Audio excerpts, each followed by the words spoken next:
आप देख रहे हैं लर्न विद सौरभ। आज की इस वीडियो में ख़ास तौर पर मैं सिर्फ इंटरव्यू क्वेश्चंस के बारे में डिस्कस करूंगा।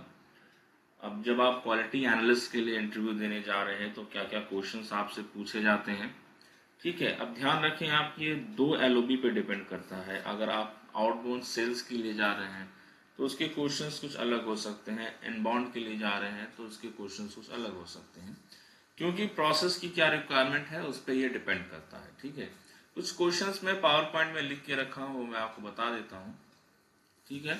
अभी जैसा कि आप पहला देख रहे हैं AST, क्योंकि अगर आप इनबाउंड प्रोसेस के लिए जा रहे हैं तो वहाँ पर AST, CSAT, NPS, FCR, compliance, non compliance, error type क्या होता है, फिर कैलिब्रेशन, ये सारी चीज़ें होती हैं। RCA, रूट कॉज एनालिसिस किया जाता है। SLA, KPI, 7 क्वालिटी टूल्स के बारे में तो आपको दोनों ही LOB में पूछा जाएगा, अगर आप इनबाउंड में है या आउटबाउंड के लिए जा रहे हैं, सभी के लिए। BQM मैनेजमेंट, ये क्या है।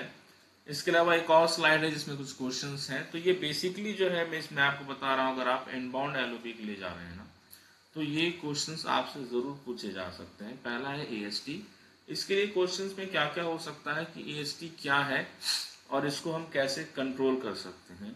इसके अलावा अगर कोई एडवाइज़र है उसकी AST बहुत ज़्यादा है तो आप उस पर क्या क्या एक्शन लेंगे, क्या क्या एक्टिविटीज़ करेंगे ताकि उनका जो परफॉर्मेंस है AST के लिए वो बेहतर हो सके, ठीक। दूसरा हमारे पास आ जा रहा है CSAT। अभी CSAT में क्या होता है कि कस्टमर सेटिस्फैक्शन स्कोर आता है, वो कैसे कैलकुलेट होता है, और अगर CSAT नहीं आ रहा है सही हमारे पास तो हम क्या करेंगे।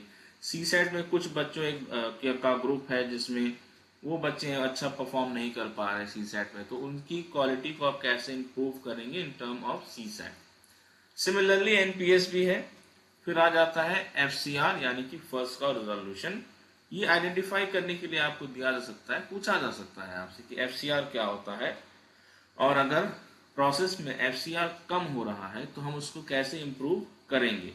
FCR यानी फर्स्ट कॉल रिजोल्यूशन, इसका मतलब ये है कि कस्टमर ने जो कॉल किया जिस कंसर्न के लिए, उसके बाद सेम कंसर्न के लिए उसको दोबारा कॉल नहीं करनी पड़ी। तो अगर ये क्वेश्चन पूछा जा सकता है, अगर सेम कंसर्न के लिए कस्टमर दोबारा कॉल कर रहा है तो इसमें किसकी गलती है, आप कैसे करेंगे ठीक है, और उसको कैसे फिर आप प्रोसेस के हिसाब से सही कर सकेंगे। दूसरा आ जाता है क्वालिटी स्कोर। क्वालिटी स्कोर क्या है, वो कैसे निकलता है। फेटल स्कोर क्या है, वो फेटल का फॉर्मूला है, वो आपसे पूछा जा सकता है। कंप्लायंस, नॉन कंप्लायंस क्या होती है, ये आपसे पूछा जाएगा। अब यहाँ पे दूसरा आ जाता है हमारे पास एरर टाइप। एरर टाइप में क्रिटिकल, मेजर और माइनर, ये 3 एरर टाइप होते हैं। जब आप क्वालिटी की शीट में आप मतलब क्वालिटी शीट में काम कर रहे होते हैं तो उसमें ये जैसे फेटल, कंप्लायंस, नॉन कंप्लायंस, उसी को ज़्यादा बाइफर्केट करके क्रिटिकल, मेजर और माइनर 3 एरर टाइप में डिवाइड किया जाता है, ठीक है। उसके बाद आपसे पूछा जा सकता है कि कैलिब्रेशन क्या है, कितने टाइप के कैलिब्रेशन होते हैं और कैलिब्रेशन का बेनिफिट क्या है, ठीक है। RCA क्या है, RCA आप कैसे बनाते हैं, मेल पर आप क्या क्या मेंशन करते हैं ठीक है, क्या या ये भी आपसे पूछा जा सकता है कि RCA के लिए आप क्या क्या टूल्स यूज कर रहे हैं। SLA क्या है, आपकी KPI क्या है। 7 क्वालिटी टूल्स में बेसिकली आपको सभी पूछा जा सकता है, लेकिन अभी आप सभी पे काम कर रहे हो ये ज़रूरी नहीं है। आप ये बता सकते हैं कि आप किन किन टूल्स पे काम कर रहे हैं, जैसे कि परेटो हो गया, हिस्टोग्राम, फ्लो चार्ट, चेकशीट, ये सारी चीज़ें जिस पे भी आप काम कर रहे हैं वो आप उसको बता सकते हैं। अब हमारे पास एक और आ जाता है BQM, यानी बॉटम क्वार्टाइल मैनेजमेंट। अब पहले आपसे ये पूछा जा सकता है कि बॉटम क्वार्टाइल क्या है, ये कैसे इसमें बायफर्केट किया जाता है एजेंट को, और ये पूरा मैनेजमेंट किस तरीके से काम करता है। बॉटम क्वार्टाइल मैनेजमेंट में हम क्या क्या एक्शन लेते हैं, किस तरीके से बायफर्केट किया जाता है और उसको कैसे हम इम्प्रूव कर सकते हैं, ये सारी चीज़ें आपसे पूछी जा सकती हैं। अब यहाँ पर आप देखें एक और स्लाइड है। स्लाइड में कुछ क्वेश्चंस यहाँ पर लिखे हुए हैं, जैसे कि please give a brief introduction about your experience in quality और कस्टमर सर्विस यानी कि क्वालिटी या फिर कस्टमर सर्विस में आपका क्या एक्सपीरियंस रहा है, उसको आप एक बार ब्रीफ इंट्रोडक्शन उसका दें, ठीक है। दूसरा यहाँ पर आ जा रहा है what do you understand by bottom quartile performance. तो जैसा कि अभी मैं आपको बता रहा था, BQM बॉटम क्वार्टाइल परफॉर्मेंस क्या होता है, बीच में ही रुक गई थी।